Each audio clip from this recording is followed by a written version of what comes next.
Assalamualaikum warahmatullahi wabarakatuh. Perkenalkan, nama saya Gina Zulfa Inayah, NRP 50032211090 dari Departemen Statistika. Pada kesempatan kali ini, saya akan menyampaikan hasil observasi saya terhadap praktik-praktik nilai Pancasila di lingkungan kampus.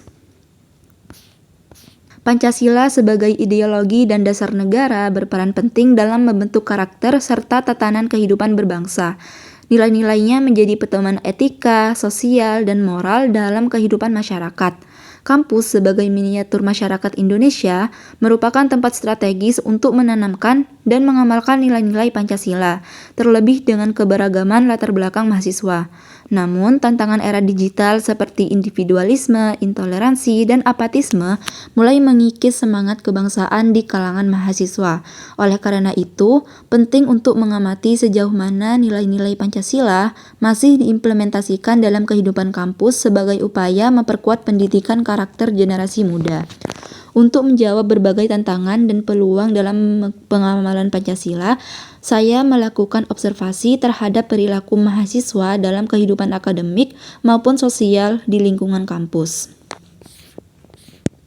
Sebelum melakukan observasi, saya terlebih dahulu menggunakan pendekatan kualitatif deskriptif untuk memahami praktik-praktik nilai Pancasila secara lebih mendalam.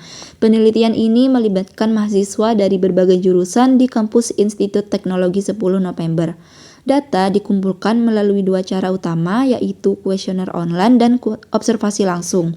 Kuesioner saya sebar kepada mahasiswa secara sukarela dengan pertanyaan yang menggali pengalaman mereka dalam menerapkan nilai-nilai Pancasila, mulai dari semangat gotong royong hingga toleransi dalam keberagaman. Selain itu, saya juga melakukan observasi langsung di kampus untuk melihat interaksi sosial yang terjadi. Observasi yang saya lakukan juga mencakup pengalaman saya selama hampir 3 tahun menjadi mahasiswa di ITS, baik dalam lingkungan akademik maupun di luar akademik seperti di organisasi. Data yang saya peroleh kemudian dianalisis secara deskriptif, baik secara kuantitatif ringan untuk hasil kuesioner maupun secara naratif untuk menggambarkan temuan-temuan dari observasi. Nah, berikut ini adalah hasil pengamatan saya terhadap implementasi nilai-nilai Pancasila di kehidupan kampus. Yang pertama, hasil kuesioner mahasiswa. Penelitian ini melibatkan mahasiswa dari berbagai fakultas di Institut Teknologi 10 November yang mengisi kuesioner berisi 13 pertanyaan berbasis skala Likert 1-5 dengan fokus pada penerapan nilai-nilai Pancasila dalam kehidupan kampus. Berdasarkan hasil analisis, berikut adalah 5 pernyataan dengan rata-rata skor tertinggi. Yang pertama adalah pernyataan, saya tidak membanding-bandingkan teman berdasarkan merek barang, gaya hidup, atau latar belakang ekonomi, dengan skor rata-rata 4,83. Yang selanjutnya adalah pernyataan, saya melihat orang-orang di lingkungan saya saling menghormati meskipun berbeda agama, dengan skor rata-rata 4,78. Lalu pernyataan, saya berusaha bersikap sopan dan menghargai setiap orang tanpa memandang latar belakangnya, dengan skor rata-rata 4,78. Lalu ada pernyataan, saya menghargai waktu ibadah teman meskipun sedang ada tugas kelompok atau kegiatan organisasi, dengan skor rata-rata 4,72. Lalu yang terakhir ada pernyataan, saya menghargai keberagaman suku, budaya, dan bahasa, dengan skor rata-rata 4,72.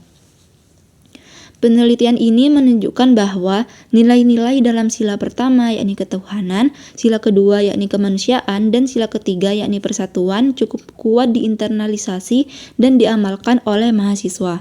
Sebaliknya, dua aspek yang memiliki skor rata-rata paling rendah adalah pernyataan, saya tidak pernah melihat perlakuan istimewa yang tidak adil terhadap mahasiswa tertentu dengan skor rata-rata 3,89. Dan juga ada pernyataan, saya merasa semua mahasiswa mendapatkan kesempatan yang sama dalam kegiatan akademik dan organisasi dengan skor rata-rata 4,33. Hal ini menandakan bahwa nilai keadilan sosial, yakni sila kelima, masih menjadi tantangan dalam praktik kehidupan kampus, terutama terkait perlakuan adil dan kesetaraan kesempatan. Untuk sila keempat, berdasarkan hasil kuesioner, nilai-nilai sila keempat tercermin cukup kuat dalam kehidupan mahasiswa, khususnya dalam hal musyawarah dan keterlibatan dalam pengambilan keputusan. Mayoritas responden menyatakan bahwa setiap anggota kelompok mendapatkan kesempatan yang sama untuk berbicara dan bahwa mereka terbiasa mendengarkan serta menghargai pendapat orang lain dengan skor rata-rata tinggi sebesar 4,67. Temuan ini menunjukkan bahwa semangat demokrasi dan partisipasi aktif telah menjadi bagian dari budaya diskusi di lingkungan kampus. Selanjutnya adalah hasil observasi langsung di lingkungan kampus. Selain dari kuesioner, peneliti juga melakukan observasi langsung di beberapa ruang publik kampus. Observasi ini dilakukan untuk menangkap praktik nyata penerapan nilai-nilai Pancasila dalam interaksi keseharian mahasiswa. Yang pertama adalah sila ketuhanan yang Maha Esa.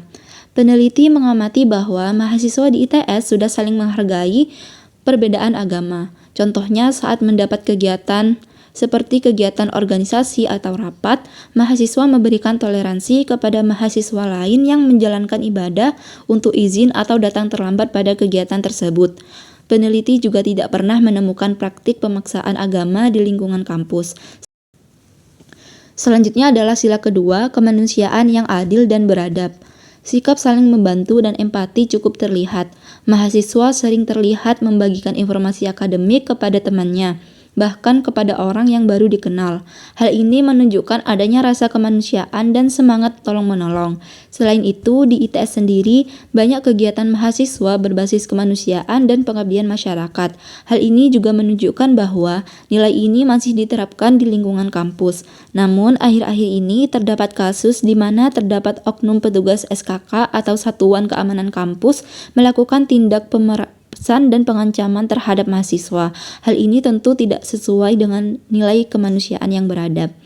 Lalu selanjutnya adalah sila ketiga, Persatuan Indonesia. Dalam kegiatan organisasi mahasiswa maupun dalam kegiatan belajar mengajar dalam akademik, terlihat keberagaman latar belakang anggota tidak menjadi penghalang dalam bekerja sama dan juga berinteraksi. Komunikasi berlangsung terbuka dan perbedaan pendapat direspon dengan musyawarah. Lalu ada sila keempat, kerakyatan yang dipimpin oleh hikmat kebijaksanaan dalam permusyawaratan perwakilan. Dalam diskusi kelas dan rapat organisasi, peneliti mencatat bahwa musyawarah untuk mufakat masih dijunjung. Bahkan di salah satu organisasi yang peneliti ikuti, terdapat peraturan bahwa pengambilan keputusan yang utama adalah melalui musyawarah mufakat dan barulah menggunakan pengambilan suara jika mufakat benar-benar tidak tercapai. Namun, di sisi lain, peneliti juga menemukan bahwa masih banyak mahasiswa yang tidak menggunakan hak suaranya pada saat terjadi pemilihan, misalkan saat pemilihan ketua organisasi dan sebagainya. Hal ini menyebabkan terjadinya kemoloran pada pergantian kepengurusan pada suatu organisasi. Hal inilah yang tidak mencerminkan sila keempat tadi, karena mahasiswa tersebut tidak menggunakan hak suaranya untuk memilih pemimpin. Lalu selanjutnya adalah sila kelima, keadilan sosial bagi seluruh rakyat Indonesia. Peneliti menemukan bahwa masih ada beberapa ketimpangan, seperti pembagian tanggung jawab dalam kelompok yang tidak merata, pemilihan anggota organisasi atau kepanitiaan melalui orang dalam, serta mahasiswa yang tidak bertanggung jawab terhadap beban yang diberikan, baik beban saat tugas kelompok maupun di organisasi. Berdasarkan hasil kuesioner dan observasi langsung, dapat disimpulkan bahwa nilai-nilai Pancasila sebagian besar telah tercermin dalam kehidupan kampus di ITS, khususnya pada aspek toleransi antar agama, sikap saling menghargai, musyawarah, dan kerjasama. Mahasiswa menunjukkan pengamatan yang kuat terhadap nilai-nilai dalam sila ke-1 hingga ke-4. Namun masih terdapat tantangan dalam mewujudkan nilai sila kelima, yaitu keadilan sosial, yang terlihat dari adanya perlakuan tidak merata dalam organisasi dan tugas kelompok, serta tindakan menyimpang oleh oknum tertentu. Temuan ini menunjukkan bahwa meskipun kesadaran terhadap nilai-nilai Pancasila cukup tinggi, pengamatan di lapangan masih memerlukan penguatan. Oleh karena itu, dibutuhkan upaya sistematis dan berkelanjutan dalam menanamkan pendidikan karakter berbasis Pancasila di lingkungan perguruan tinggi, baik melalui kegiatan akademik, organisasi, maupun budaya kampus secara keseluruhan. Demikian hasil pemaparan hasil observasi saya terhadap praktik nilai Pancasila di lingkungan kampus, khususnya di lingkungan kampus Institut Teknologi 10 November. Terima kasih atas perhatiannya. Wassalamualaikum warahmatullahi wabarakatuh.